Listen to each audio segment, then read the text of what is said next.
بسم اللہ الرحمن الرحیم۔ حضرت ابراہیم علیہ السلام کی پہلی شادی اپنی چچا زاد حضرت سارہ علیہ السلام سے ہوئی، لیکن وہ ایک عرصے تک اولاد کی نعمت سے محروم رہے۔ ایک دن حضرت سارہ علیہ السلام نے ان سے فرمایا، آپ حضرت ہاجرہ علیہ السلام سے نکاح کر لیں، شاید اللہ تعالیٰ ان کے بطن سے اولاد عطا فرما دے۔ دراصل یہ سب کچھ من جانب اللہ ہی تھا۔ چنانچہ آپ علیہ السلام نے حضرت ہاجرہ کو اپنی زوجیت میں لے لیا، اور پھر شادی کے 1 سال بعد ہی انہوں نے حضرت اسماعیل علیہ السلام کو جنم دیا۔ اس وقت حضرت ابراہیم علیہ السلام کی عمر مبارکہ 86 سال تھی۔ جب حضرت ہاجرہ امید سے تھیں تو فرشتے نے آپ علیہ السلام کو لڑکا ہونے کی نوید سنائی اور اسماعیل نام رکھنے کو کہا۔ حضرت اسماعیل 1800 قبل مسیح میں پیدا ہوئے۔ حضرت ابراہیم علیہ السلام دعاؤں، آرزوؤں اور تمناؤں کے بعد پیرینہ سالی میں پہلے فرزند کی پیدائش پر خوشیوں کا بھرپور اظہار بھی نہ کر پائے تھے کہ انہیں ایک اور آزمائش سے گزرنا پڑا۔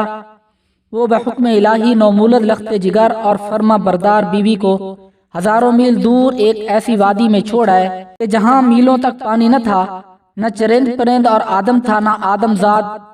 وادی فران کے سنگلاخ کالے پہاڑوں کے درمیان تپتے صحرا کے ایک بوڑھے درخت کے نیچے اللہ کی ایک نیک اور برگزیدہ بندی اپنے نومولد معصوم بیٹے کے ساتھ چند روز سے قیام پذیر ہے۔ جو زاد رات ساتھ تھا ختم ہو چکا۔ ماں بیٹا بھوک پیاس سے بے حال ہیں۔ ماں کو اپنی تو فکر نہیں، لیکن بھوکے پیاسے بچے کی بے چینی پر ممتا کی تڑپ فطری امر ہے۔ لیکن اس لق و دق صحرا میں پانی کہاں؟ جوں جوں لخت جگر کی شدت پیاس میں اضافہ ہو رہا تھا، ممتا کی ماری ماں کی بے قراری بھی بڑھتی جا رہی تھی۔ اسی حالت اضطراب میں قریب واقع پہاڑی صفا پر چڑھی کہ شاید کسی انسان یا پانی کا کوئی نشان مل جائے، لیکن بے سود تڑپتے دل کے ساتھ بھاگتے ہوئے ذرا دور دوسری پہاڑی مروہ پر چڑھی، لیکن بے فائدہ۔ اسی طرح دونوں پہاڑیوں کے درمیان پانی کی تلاش میں 7 چکر مکمل کر لیے۔ ادھر اللہ جل شانہ نے حضرت جبرائیل امین علیہ السلام کے ذریعے شیر خوار اسماعیل کے قدموں تلے دنیا کے سب سے متبرک اور پاکیزہ پانی کا چشمہ جاری کر کے رہتی دنیا تک کے لیے یہ پیغام دے دیا کہ اللہ پر توکل کرنے والے صابر و شاکر بندوں کو ایسے ہی بیش قیمت انعامات سے نوازا جاتا ہے۔ حضرت عبداللہ بن عباس رضی اللہ تعالی عنہ سے روایت ہے کہ نبی کریم صلی اللہ علیہ وسلم نے فرمایا کہ اللہ پاک حضرت اسماعیل علیہ السلام کی والدہ پر رحمت فرمائے، اگر وہ پانی سے چلو نہ بھرتی اور اسے رکنے کا نہ کہتی تو وہ ایک بہتا ہوا چشمہ ہوتا۔ آب زمزم غذا بھی ہے اور شفا بھی، دوا بھی ہے اور دعا بھی۔ اللہ جل شانہ نے نہ صرف ماں بیٹے کے لیے بہترین غذا کا بندوبست کیا، بلکہ تا قیامت مسلمانوں کے فیض یاب ہونے کا وسیلہ بنا دیا۔ حضرت ہاجرہ علیہ السلام اپنے صاحبزادے کے ساتھ وہیں رہ رہی تھی۔ ایک روز عرب کے قبیلے بنو جرہم کے کچھ لوگ پانی کی تلاش میں وہاں پہنچے اور حضرت ہاجرہ علیہ السلام کی اجازت سے وہاں رہائش اختیار کر لی۔ پھر دوسرے قبائل بھی وہاں آ کر آباد ہوئے اور یوں دیکھتے ہی دیکھتے وہ سنسان صحرا دنیا کے سب سے مقدس و متبرک اور عظیم شہر مکہ مکرمہ میں تبدیل ہو گیا۔ حضرت ہاجرہ علیہ السلام نے بیٹے کی پرورش اور تعلیم و تربیت پر خصوصی توجہ دی۔ 13 سال کا طویل عرصہ جسے پلک جھپکتے گزر گیا۔ حضرت اسماعیل علیہ السلام مکے کی مقدس فضاؤں میں آب زمزم پی کر اور صبر و شکر کی پے کر عظیم ماں کی آغوش تربیت میں پروان چڑھتے ہوئے بہترین صلاحیتوں کے مالک خوبصورت نوجوان کا روپ دھاڑ چکے تھے کہ ایک دن حضرت ابراہیم علیہ السلام تشریف لائے اور فرمایا، اے بیٹا، میں خواب میں دیکھتا ہوں کہ گویا تمہیں ذبح کر رہا ہوں، تو تم سوچو کہ تمہارا کیا خیال ہے۔ فرما بردار بیٹے نے سر تسلیم خم کرتے ہوئے فرمایا، ابا جان، آپ علیہ السلام کو جو حکم ہوا ہے وہی کیجئے، اللہ نے چاہا تو آپ علیہ السلام مجھے صابرین میں پائیں گے۔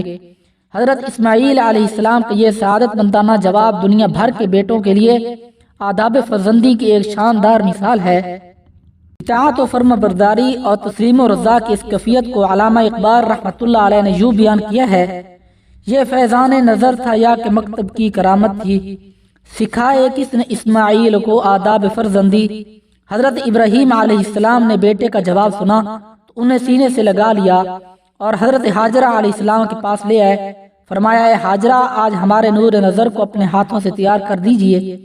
ممتا کے مقدس شینی اور انمول جذبوں میں ڈوبی ماں نے اپنے اکلوتے بیٹے کو نئی پوشاک پہنائی آنکھوں میں سرما، سر میں تیل لگایا اور خوشبو میں رچا بسا کر باپ کے ساتھ بحر جانے کے لیے تیار کر دیا۔ اسی اثنا میں حضرت ابراہیم علیہ السلام بھی ایک تیز دھار چھری کا بندوبست کر چکے تھے۔ پھر بیٹے کو ساتھ لے کر مکہ سے باہر مینا کی جانب چل دیے۔ شیطان نے باپ بیٹے کے درمیان ہونے والی گفتگو سن لی تھی۔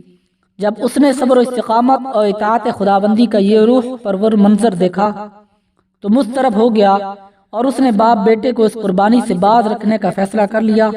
چنانچہ جمرہ عقبہ کے مقام پر راستہ روک کر کھڑا ہو گیا۔ حضرت ابراہیم علیہ السلام کے ساتھ موجود فرشتے نے کہا یہ شیطان ہے، اسے کنکریاں ماریں۔ حضرت ابراہیم علیہ السلام نے اللہ اکبر کہہ کر اسے 7 کنکریاں ماری جس سے وہ زمین میں دھنس گیا۔ ابھی آپ علیہ السلام کچھ ہی آگے بڑھے تھے کہ زمین نے اسے چھوڑ دیا اور وہ جمرہ وسطیٰ کے مقام پر پھر ورغلانے کے لیے موجود ہوا۔ حضرت ابراہیم علیہ السلام نے دوبارہ کنکریاں ماری، وہ پھر زمین میں دھنسا، لیکن آپ علیہ السلام کچھ ہی آگے بڑھے تھے کہ وہ جمرہ اولا کے مقام پر پھر موجود تھا۔ حضرت ابراہیم علیہ السلام نے تیسری بار اللہ اکبر کہہ کر کنکریاں ماری تو وہ زمین میں دھنس گیا۔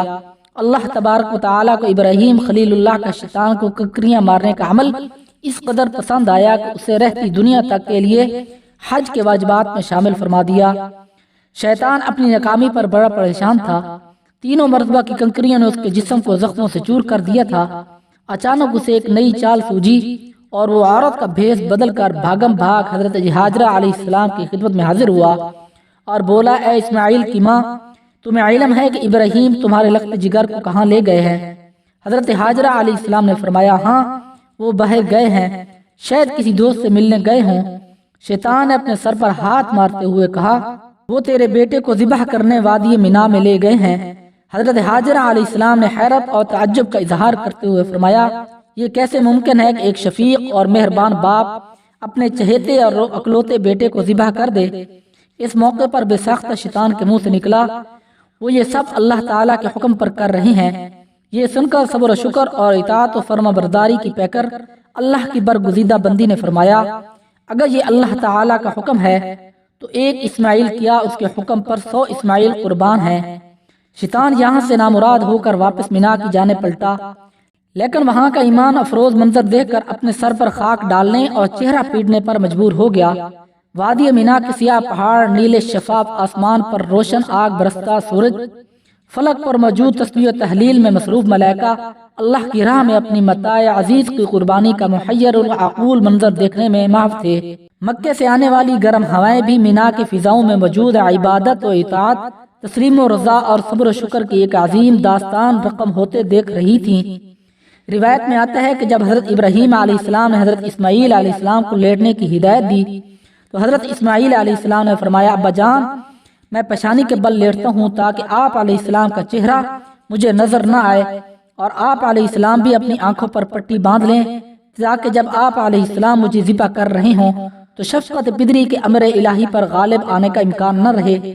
صبر و استقامت کے گواہ گراں والد نے گوشہ جگر کے مشورے پر عمل کیا، اور جب اسماعیل علیہ السلام لیٹ گئے تو تکمیل احکام خداوندی میں تیز دھار چھری کو پوری قوت کے ساتھ لخت جگر کی گردن پر پھیر دیا۔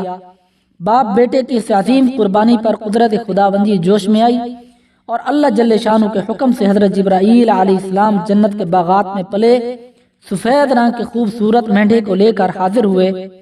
ابراہیم خلیل اللہ نے ذبح سے فارغ ہو کر آنکھوں سے پٹی ہٹائی تو حیرت زدہ رہ گئے۔ بیٹے کی جگہ ایک حسین مینڈھا ذبح ہوا پڑا تھا، جبکہ اسماعیل علیہ السلام قریب کھڑے مسکرا رہے تھے۔ اسی اثنا میں غیب سے آواز آئی اے ابراہیم تم نے اپنا خواب سچ کر دکھایا ہے، بے شک ہم نیکی کرنے والوں کو ایسے ہی بدلہ دیا کرتے ہیں۔ حضرت ابراہیم اور حضرت اسماعیل علیہ السلام کے اس بے مثال جذبہ ایثار، اطاعت و فرما برداری، جرأت و استقامت، تسلیم و رضا اور صبر و شکر پر مہر تصدیق ثبت کرتے ہوئے اللہ تعالیٰ نے قرآن پاک میں فرمایا اور ہم نے اسماعیل کی قربانی پر ان کا فدیہ دے دیا۔ اللہ رب العزت کو اپنے دونوں برگزیدہ اور جلیل القدر بندوں کی یہ ادا اس قدر پسند آئی کہ اسے اطاعت، عبادت اور قربت الہی کا ذریعہ قرار دیتے ہوئے قیامت تک کے لیے جاری فرما دیا۔